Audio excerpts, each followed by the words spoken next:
Mẹ tôi mở một cửa hàng nấm gỗ chỉ bán cho nữ sinh. Bột màu nấm bà ấy bán. Hương vị tươi nhưng có giá là 50.000 độ. Thân chào các bạn, xem video hay thì hãy cho kênh một like, một đăng ký và một cốc trà sữa nhé, yêu. Nhưng ngay cả như vậy, khách nữ đến mua vẫn là vô tận. Cô bé, cô phải học theo mẹ cô.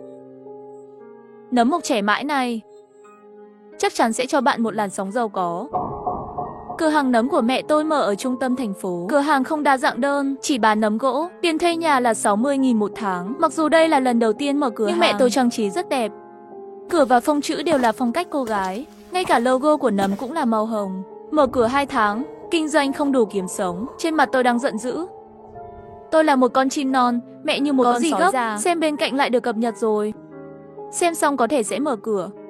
Mẹ tôi treo bảng hiệu màu hồng ở cửa. Hum một bài hát nhỏ. Mở cửa ra, nhưng tôi đang buồn. Người giàu nhà ai ra ngoài mua nấm gỗ vào ngày 39 độ. Tiền thuê nhà cũng không đủ. Hãy để một mình kiếm tiền. Ngay lúc này, cửa hàng đột nhiên bị đẩy ra. Một phụ nữ xinh đẹp bước vào. Có đường cong như một con sóng lớn. Đi bộ lắc lư. Loại này chính phần đại mỹ nữ. Thật không giống khách hàng sẽ đến cửa hàng của chúng tôi. Cô ấy nên đến thẩm mỹ viện. Nhưng người đẹp đi giày cao gót tây về phía mẹ tôi. Chị Thúy, cuối cùng chị cũng mở cửa rồi. Nấm gỗ màu hồng bây giờ có rồi phải không? Mẹ tôi cười và gật đầu. Người đẹp lập tức mỉm cười. Phú nhị đại mới tìm thấy rất thích tôi. Tôi không thể bỏ lỡ cơ hội. Cô hiểu ý tôi chứ? Sau khi trao đổi ánh mắt, mẹ tôi quay đầu chào tôi. Con ngồi đó làm gì? Đóng cửa lại, đổ thêm nước cho khách. Bà không vội không chậm đi về phía cửa bên, lấy ra một hộp thủy tinh tinh tế. Trong hộp thủy tinh là từng bông hoa ngấn nước. Nhưng nấm này cho thấy ánh sáng màu hồng. Độ dày khác nhau, hình dạng đẹp như hoa. Có lẽ là do vừa lấy ra. Trên nấm còn có chút giọt nước. Nhìn ngon lắm. Người đẹp nhìn nước miếng chảy ra. Cho đến khi một trong số họ mở miệng, nó sẽ mất công dụng. Chị Thúy, làm nhanh lên, tôi không đợi được nữa. Mẹ tôi dùng đũa cẩn thận gắp nấm gỗ. Khoảnh khắc gắp nấm, tôi bật cười. Làm người ta không thể rời mắt, đi với tôi nào. Người đẹp đi theo mẹ tôi đến phòng sau. Còn nói gì nữa? Tôi tò mò chuyện gì xảy ra bên trong. Không thể không dán tai vào cửa. Bên trong lại có tiếng kêu cót két. Giống như tấm giường cũ đang rung động. Sao có thể có động tĩnh như vậy? Tôi đột nhiên nhớ lại lúc đó khi sửa chữa. Hình như thực sự có nhiều chiếc giường lớn được đặt vào. Không đợi tôi nghĩ, như thể một tiếng rơi đã mở ra. Khi người đẹp đi ra, quần áo hơi nhăn nheo, hắn lấy trong túi ra mấy tờ tiền lớn đưa cho mẹ tôi. Mẹ tôi không nhận tiền lần đầu tiên. Không đủ đâu. Bây giờ mở cửa hàng rồi, giá tăng rồi.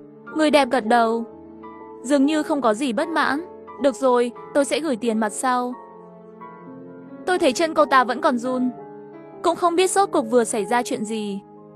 Hắn lại cười ta nụ cười quyến rũ. Em gái năm nay đã trưởng thành chưa? Tôi ngưỡng mộ em. Sau này có hành nghề của chị Thúy không? Vậy thì không cần lo, cái gì cũng có. Mẹ tôi nhìn tôi một cái. Đúng vậy đó, không phí đâu. Con nên học khi lớn lên. Đến chiều tối, mẹ tôi kéo tôi cùng nhau chụp ảnh. Nhìn trên quầy chất đầy vàng bạc thật. Mắt tôi đã tròn. Mẹ tôi còn lùng lẳng tiến trước mặt tôi. Thúy Hoa có muốn kiếm nhiều tiền như mẹ không? Tôi gần như cứ gật đầu. Mẹ tôi lấy ra một hộp thủy tinh có chứa nấm gỗ. Ra hiệu cho tôi tự chọn một cái. Khoảnh khắc tôi chạm vào, mắt tôi mở to. Nó có nhiệt độ. Nó giống như da. Hương thơm của nấm cuốn hút trái tim tôi. Không thể không đưa nấm vào miệng. Hương vị gà giòn. Tôi lập tức cảm thấy chóng mặt. Có một loại cảm giác không nói được. Mẹ tôi cho tôi xem một cái gương. Sau khi ăn trở nên xinh đẹp hơn. Điều này rất thích hợp để thu hút con mồi. Chờ con tìm được con mồi thích hợp, con có thể bắt đầu trồng nấm. Đó là cách của sự giàu có. Không đợi tôi phủ nhận, mẹ tôi đẩy tôi ra khỏi cửa hàng. Tôi quỳ xuống đất. Trên người tỏa ra hương thơm thơm ngậy. Nhiều người đàn ông không tự chủ dựa vào tôi. Cứu, mẹ ơi, đừng đến đây. Ý tôi là cửa hàng bán nấm cho các cô gái. Nấm gỗ bà ấy mua, giá cho từng cái là 50.000. Nhưng ngay cả như vậy, phụ nữ giàu có đến mua như là dòng suối vô tận. Thúy Hoa, con muốn biết làm thế nào mà lại có được nấm gỗ trẻ trung này không? Mẹ dạy cho con nhé. Con lập tức có thể nhận được một khoản tiền lớn. Ăn xong một đống nấm, sau đó tôi bị mẹ đẩy ra khỏi cửa hàng. Trên người tỏa ra một mùi thơm nồng nặc, thu hút rất nhiều đàn ông. Cứu, mẹ, đừng đến đây. Tôi dùng lực đập mạnh vào cửa. Mẹ tôi tắt đèn. Mấy tên đầu hói mắt nhìn thẳng Thiếu Liêm Sỉ. Có người nắm lấy cánh tay tôi, có người sờ chân tôi. Đầu tôi mê man. Mơ ảo, thấy một bóng người cao lớn giải tán đám đông. Cô ổn chứ? Cần giúp gì không? Ngay lúc này, anh là vị thần cứu chuộc tôi, đưa tôi đến bệnh viện gần nhất. Người đàn ông không nuốt lời. Sau khi kiểm tra lại, bác sĩ nói tôi không có bệnh gì cả. Nhưng mỗi lần tôi nhìn đàn ông, trong lòng đều nóng nực không được. Lông mày đen, mắt đào tình cảm. Thật sự muốn một anh đẹp trai. Dưới sự tác động của nấm gỗ, trái tim tôi tàn nhẫn. Đưa người đàn ông đến khách sạn. Đoạn này mọi người không thích xem. Chúng ta sẽ không xem nữa cho đến 2 phút rưỡi sau. Cuối cùng tôi cũng tỉnh lại. Nhìn quần áo trên sàn nhà, tôi xấu hổ và tức giận. Tất cả là từ mộ của mẹ tôi. Trước khi anh ấy thức dậy, tôi nhanh chóng lặng lẽ đi. Nhưng vừa chuẩn bị đi ra ngoài, có một bàn tay ấm áp. Đừng lo lắng, tôi sẽ chịu trách nhiệm với em. Sau này tôi mới biết, người đàn ông tên là Thiết Đản. Hắn thấy một vệt đỏ trên giường, hay hứa với tôi sẽ nói với tôi và gia đình. Trong lòng nhất thời dâng lên một dòng nước ấm áp. Không ngờ trong thời đại thức ăn nhanh này, còn có người đàn ông coi trọng tình nghĩa như vậy. Bắt taxi đưa Thiết Đản về góc phố, nhưng anh ta lại trực tiếp đẩy cửa của nhà tôi ra. Tôi nhìn cách anh ta làm quen, trong lòng nhất thời tim đập mạnh cười. Trước đây anh có ghé đến cửa hàng kinh doanh của em không? Không, lần đầu tiên đến đây. Hắn lúng túng sờ sống mũi, rõ ràng là nói dối. Sau khi thấy mẹ tôi đi tới, anh ấy đột nhiên cười. Cô là mẹ em phải không? Đẹp quá. Mắt mẹ tôi cũng cong thành lưỡi liềm. Phải, con bé là con gái tôi, người bạn trai đầu tiên mang về. Con có muốn trở thành con rể của nhà chúng ta không?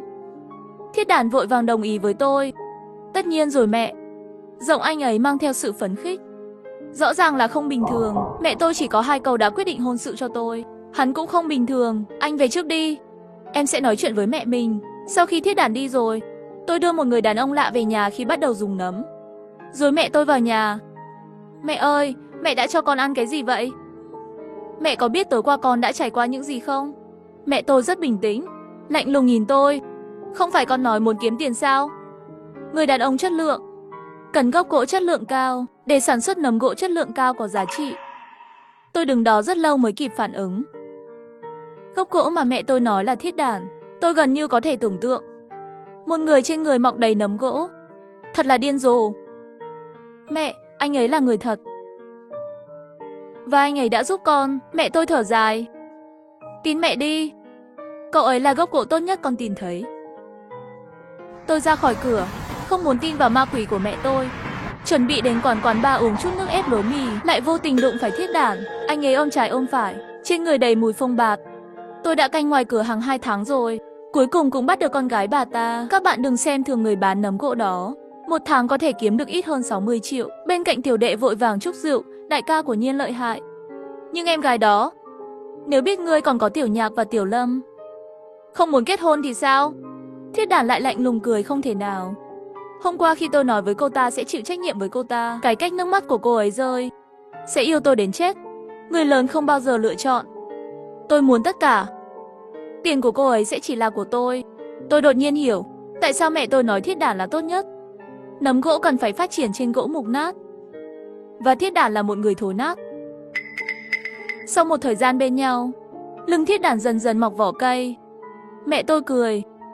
Mau gọi đi, con bảo sẽ đưa cậu ta về nhà ăn cơm. Tất nhiên tôi không từ chối.